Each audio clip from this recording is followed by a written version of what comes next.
How the hell can the same shit happen to the same person twice? Because sequels. And sequels make money. Makes a lot of sense. Yippee-ki-yay, motherfucker.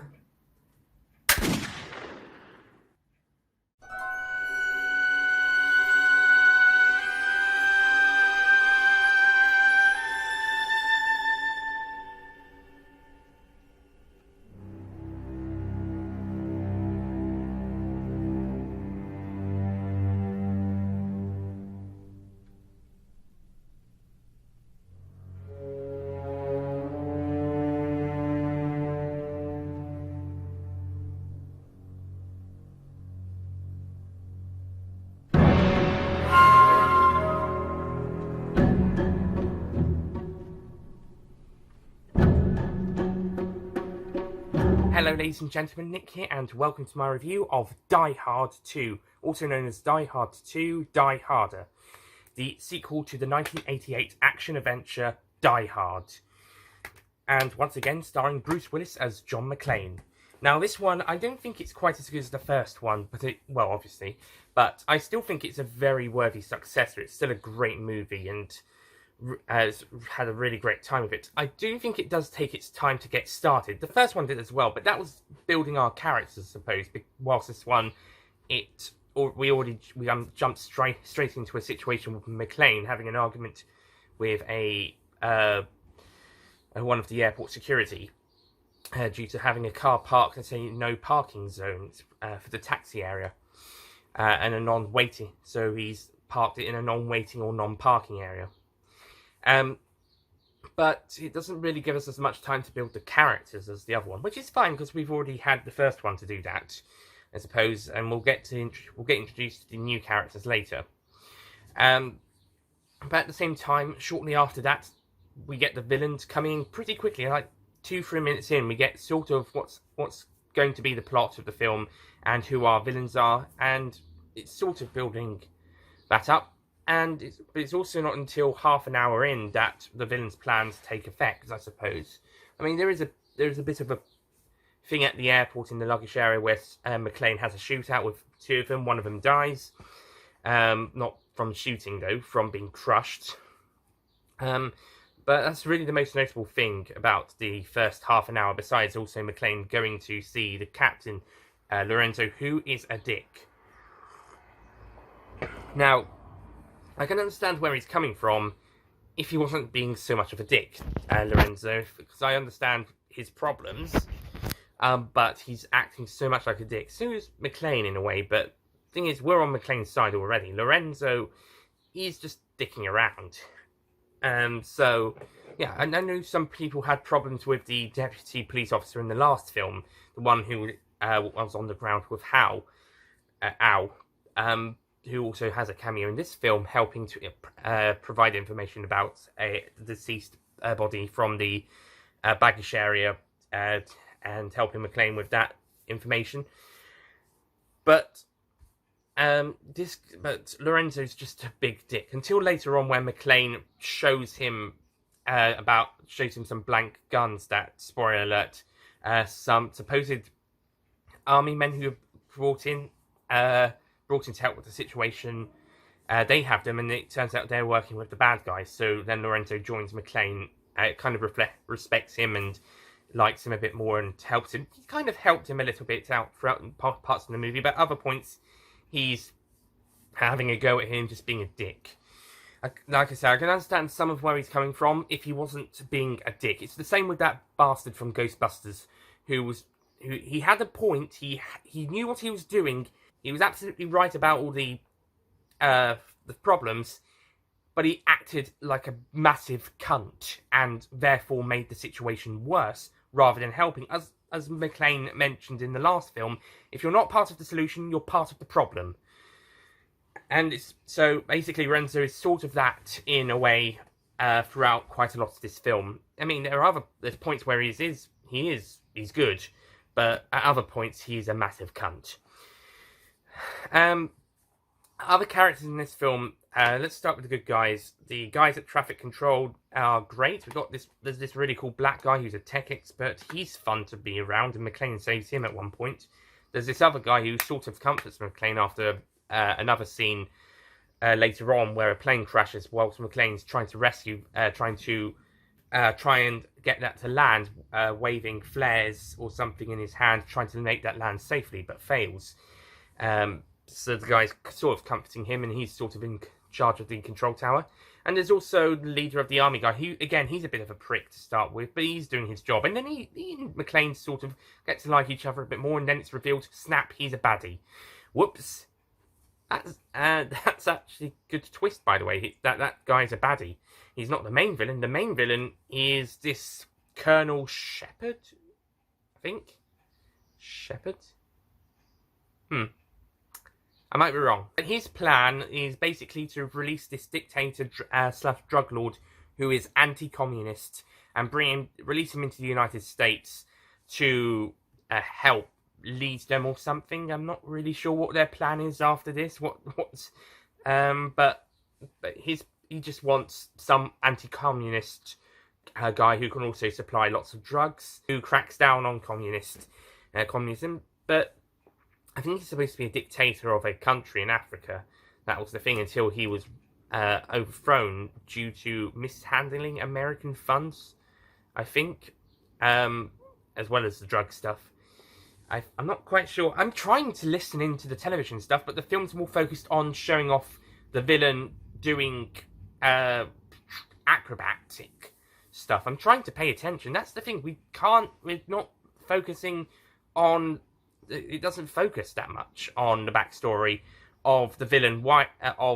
Sorry, not the main villain, but a villain, the drug lord, dictator, anti-communist, who's being brought to the United States, and that's where these villains come in to try and rescue him, and so he's then safe, and it's all planned.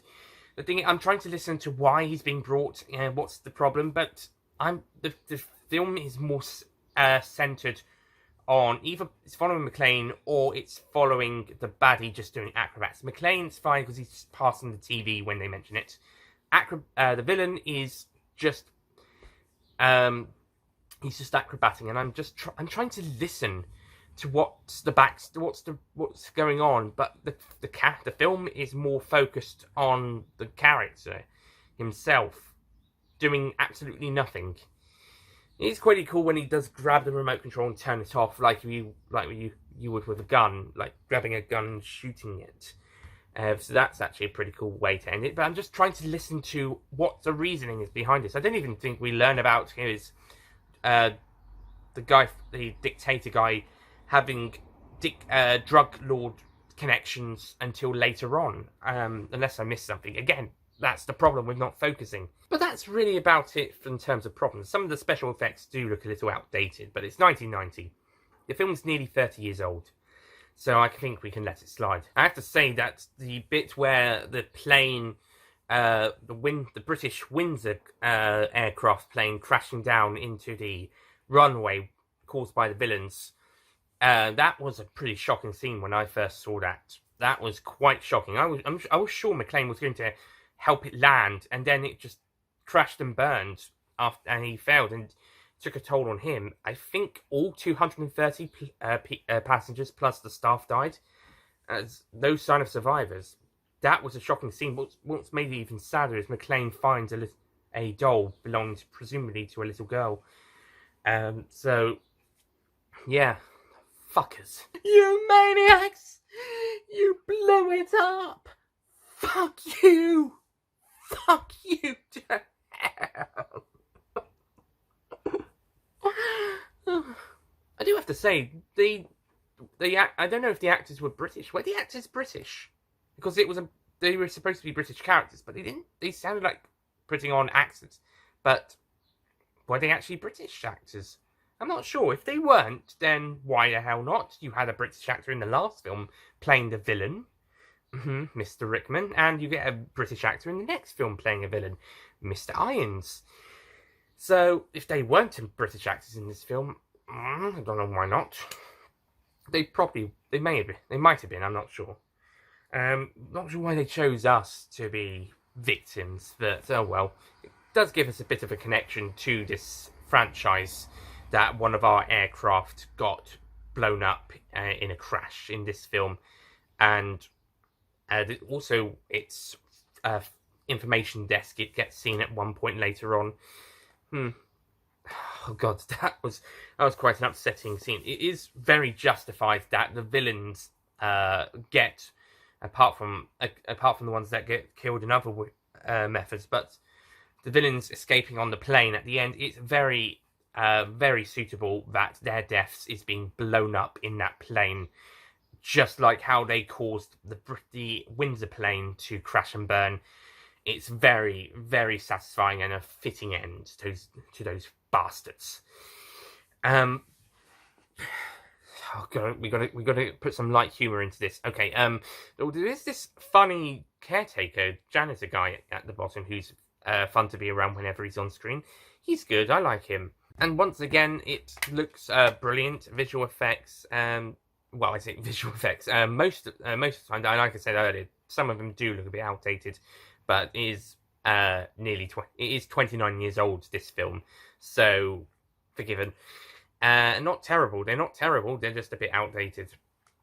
I also have to say the camera work and the editing is good, although I think there are some bits, such as earlier on in the luggage action scene, it can be a little bit. It's not quite as good as the first ones. It's a bit not quite as polished in a way. It's a bit.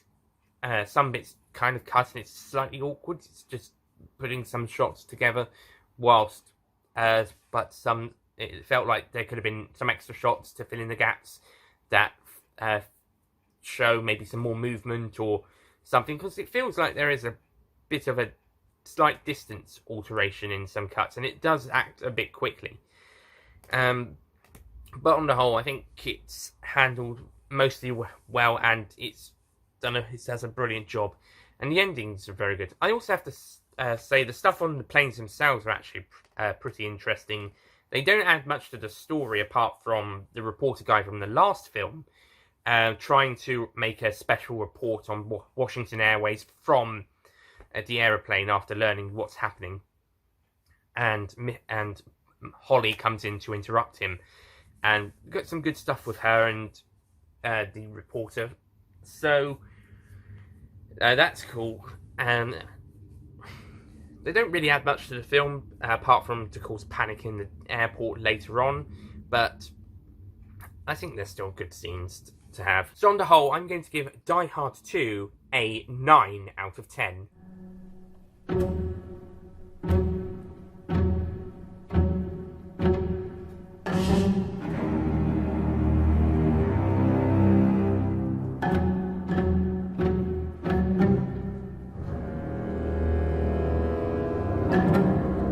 A very worthy sequel to the first film. It is such a great film. It does have a few issues, as well. I have a few issues with it, but nothing that detracts from my enjoyment. Well, once the main plot gets started. I mean, the first half an hour isn't that amazing, apart from some great bits like the shootout, although it could have been filmed and edited a bit better, and some character interactions. But on the whole, I think the film, it does a fantastic job. Not quite as good as the first film, but certainly a worthy sequel, and it is certainly a great installment to this franchise.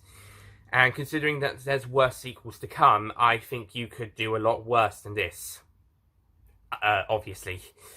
I mean, you can do better, but you can do worse as well. I think on my current ranking at the moment, after the first viewings, I put this slap bang in the middle. So it's better than the worst ones, but not quite as good as the best ones. But it's still a great installment and a worthy successor to the first film. Heck, after these rewatches, it might even go up to second place. Possibly. Depends on how I feel on the next film, Die Hard with a Vengeance, which I consider my second favourite at the moment, but we'll see after the rewatch how that goes. But yeah, Die Hard with a Vengeance. That's next time. Well, first of all, I'm going to do a View to a Kill first, and then Die Hard with a Vengeance. But, okay. Next time, a View to a Kill, but the next Die Hard review will be Die Hard with a Vengeance. Before we go, there's just quick bonus things I want to mention about this. I watched the trailers on the extras, and I think the music sounds a lot like the Lethal Weapon trailers that they have, and considering it's Michael Keaton doing them, but I think either this film had the music from this, either they do a similar thing with this film's trailers where they do a music score sounding like the Lethal Weapon ones, or the Lethal Weapon ones of Lethal Weapon 3 and 4, their trailers are going to take inspiration from this film's trailer's soundtrack. And I have to say that I think I prefer the music in this film to the first film. It certainly reminds me more of the Lethal Weapon and License to Kill soundtracks. Plus, the story has some pretty similarities to Lethal Weapon with the drug lord character and this and a blonde henchman who pretty much is more of the main villain than the drug lord. It's taking a bit more center stage. So, yeah, just some comparisons there, but there's some good comparisons. And like I said, I prefer this music score to the first film, and has some nice, and it sounds very much like the Lethal Weapon and License to Kill scores that were also done by Payne. But great stuff. So yeah. Anyway, that's it from me. Thank you for watching, and I'll see you guys next time. Goodbye.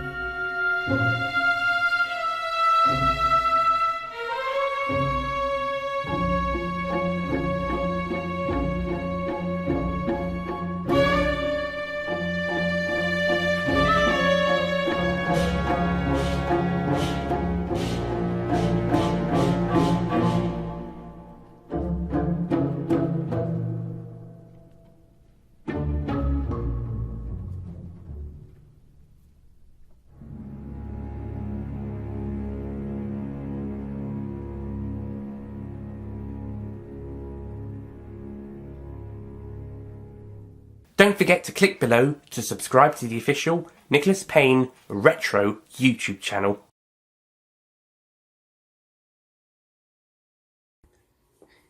So sorted. Okay. First one did as well, but the plot did. He was absolutely right about what he knew.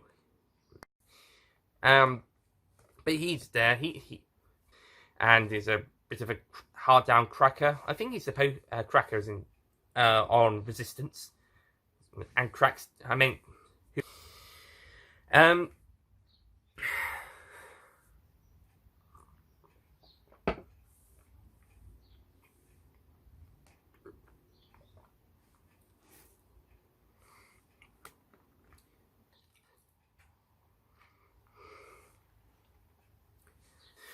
fuckers! You maniacs! You blew it up!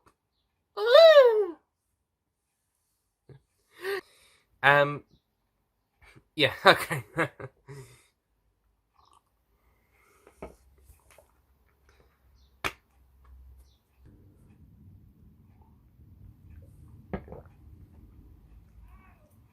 Shut up.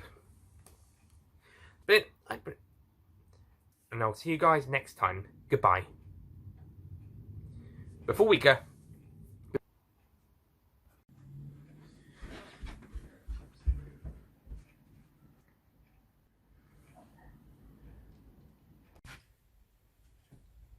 Because...